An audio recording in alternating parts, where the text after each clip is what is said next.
So I'll get right to opening up this flowering tea. And I ordered the whole thing, but I ordered this Tea Bloom Timeless Moments. This little fragile looking teapot can also go right on the flame, which is crazy. Anyway, so it's a teapot / tea kettle. And it comes with these little glasses. It comes with these teas right here. Now inside, we have these beautiful little packets that have the flower in them. And there's all different configurations and designs for the flowers. Now, apparently what they do, once the leaves are picked fresh, the artisans sew them together in these beautiful configurations along with different edible flowers and different herbal tea flavors, like, I don't know, maybe a chrysanthemum or something like that. And they weave it together, and then I guess they dry it and scrunch it up. And I'd love to know more about how they do that, but that's really exciting. We've got two. Which one? We have Sunset Love, Heart Bouquet. I think we're going to try for Heart Bouquet. They really packed a lot in there. Now I'll boil my water. I'll open this up. This week, I've learned so much about tea. I've been following this guy on the Mayleaf channel. I'll put the link in the description below. He says he's not a tea snob, but he's just a tea expert. So he's extremely knowledgeable about tea. So I've been learning so much. And I've learned that I'm probably very, very far from a tea snob at this stage in my journey, learning about tea, but who knows? I'll probably be interested in all kinds, whether they're fine teas or not. We'll see. So it comes with this beautiful filter right here, but I'm going to take that out because you want this to open up fully. That means you have to put it fully in the teapot. I'm a little skeptical because the main tea included in this is actual green tea. And like I've said before, if you steep green tea for too long, it will get bitter and too astringent to really enjoy. Whereas in order to get this tea bloom to really fully open up, you need to give it about 5 to 10 minutes with boiling water. Today, I'm just going to follow the instructions just how they say to do them.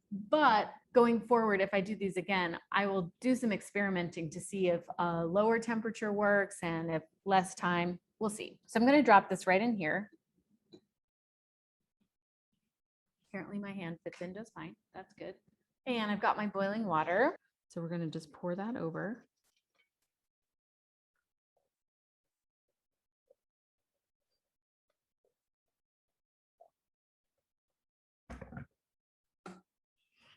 And let's see what happens. Oh, this is cool.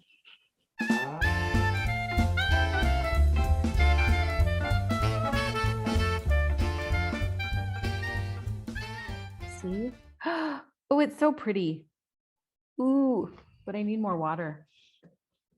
I didn't do enough. I'll be right back. There we are. I have some more tea boiling here. It's like putting toast in the toaster. I have some more water boiling here, starting to boil. Be more specific, Jamie. I already have a hard time finishing my own sentences, but I want to be able to be good at finishing sentences for you for this YouTube show. I don't think it needs to be totally boiling for me to top this off. So I'm just gonna, ooh, they're just floating around. Okay. This is so cool. I want to put a fish in there. It has a very vegetal smell to it. It's grassy and floral. All right, to be honest, it says that it has jasmine flavor in it, which makes me a little skeptical. Jasmine tea should just be processed with the tea leaves right along with the flowers. So I don't know why you'd have to add jasmine flavor, but I think when sewing these together and creating these blooms, maybe there's something where they can't really process it quite the same way. So anyway, it's beautiful and it's quite the showstopper. I will say this, I have had a flowering tea one time presented. I was at the Grand America in Salt Lake City. We were at an afternoon tea party. It was breakfast with Santa, or I don't know, brunch with Santa, afternoon tea with Santa. That's what it was. Maybe. It was beautiful. And they had a flowering tea right in the center, but they served us different teas because this one was maybe even more for show than actually for flavor. I'm going to pour this. Look at how beautiful. That is a really good pour. Ooh, it's so pretty. I'm going to hold it up against a white background. It's very subtle. It's very pretty. I don't really smell a jasmine smell, not like in my other green jasmine teas that I have, but I'm going to let that cool for a second before I actually taste it. Either way, it's absolutely stunning. Let me hold it back here. I'm going to top it off with more water so you can see it. Okay. Oh, it's going belly up. They're weighted. They are really cool. So even when you're pouring the water on and it's kind of swimming around and you don't know what's going to happen, it will find its center, which is really cool. Kind of smells like a salad in there. Still really hot. That tastes really nice. Once again, very vegetal. It tastes like, I don't know that it would be something I would sweeten actually. It's a more savory flavor. And I think the jasmine flavoring is totally unnecessary. But I think people think that they want that. That's another thing that the May leaf guy was saying is that, you know, companies will scent the tea in some way so that if you smell it, you think, oh, that smells really nice. But unless it's an herbal tea, tea really shouldn't smell like much at all, or it shouldn't wow you. Like a tea should just smell like, oh, it smells like tea. Great. And then you brew it and then you taste it and then you can tell whether it's a good tea or not. I'm going to take another taste before, you know, the last one burnt my tongue. So yeah, once the scent goes away, it's actually quite nice and lovely. And I don't think that brewing it this long has harmed it in any way.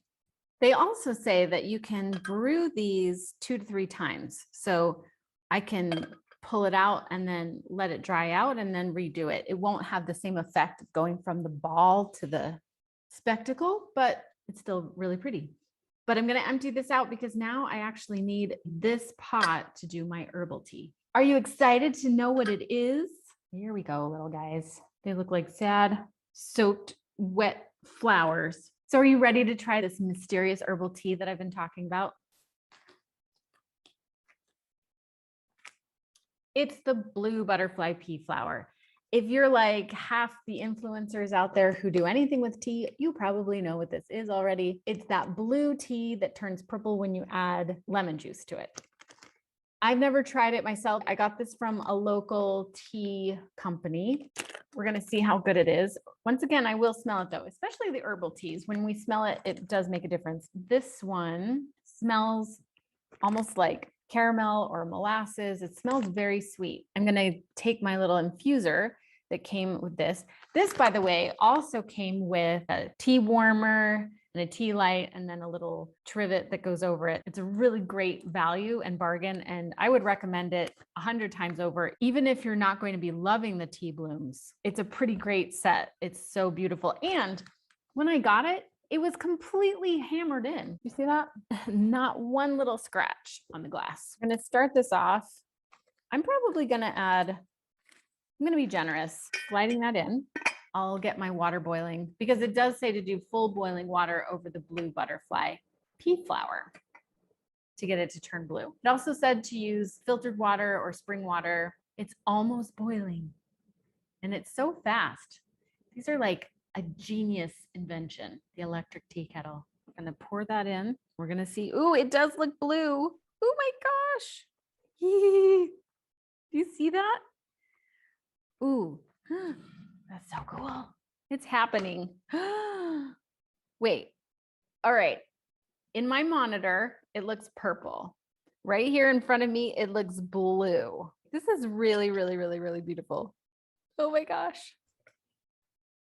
And wow, they're not kidding when they say to be careful when you're using a tea infuser inside something. So the smaller your tea infuser is, the less the tea can get friendly with the water and swirl around and kind of be free and open, which is what's going to spread the flavor around and spread the tea around. And if it's compact, like those little tea balls that you can get, they're not really helpful at all, because if you put loose leaf tea in one of those little balls, it just can't expand enough to really give you the full flavor of your tea. So when you do an infusion with your tea and you use one of these infusers, it's fine, but I mean, it's still not able to really circulate very well. This is so dark. It's very blue, but it is a little bit purple as well. I probably should have worn a white shirt so that you could see it better. It's pretty dark. It's like midnight. I'm going to pour it in my cup. Ooh, yeah, it's sort of this indigo blue. I wish the camera was picking up something else. White balance is a tricky thing. I was going to say the B word. First, I'm going to try it like this, and then in a second, we'll add the lemon juice to see how it magically changes color. Now, as far as the smell goes, it's a very light smell. I know I'm going to burn myself pretty hardcore on that, so I'm going to wait just a sec. Ooh, I know. Put it in one of these other little cups, and we'll see if maybe it cools down a little bit faster. Oh, it's so pretty. I think maybe I didn't need as many pea flowers, because it seems like the higher the concentration, the more purple it is. And just so you know, we're starting out talking about tea on this channel, but there will also be, I'll also be talking about other things like creativity and how to get into the flow state, because these are things that are really interesting to me. And the way they relate to tea is when you take time for yourself, when you sort of find your center, when you are present and in the now, that's the time when creativity and your muse or your inspiration, that's when they come to visit.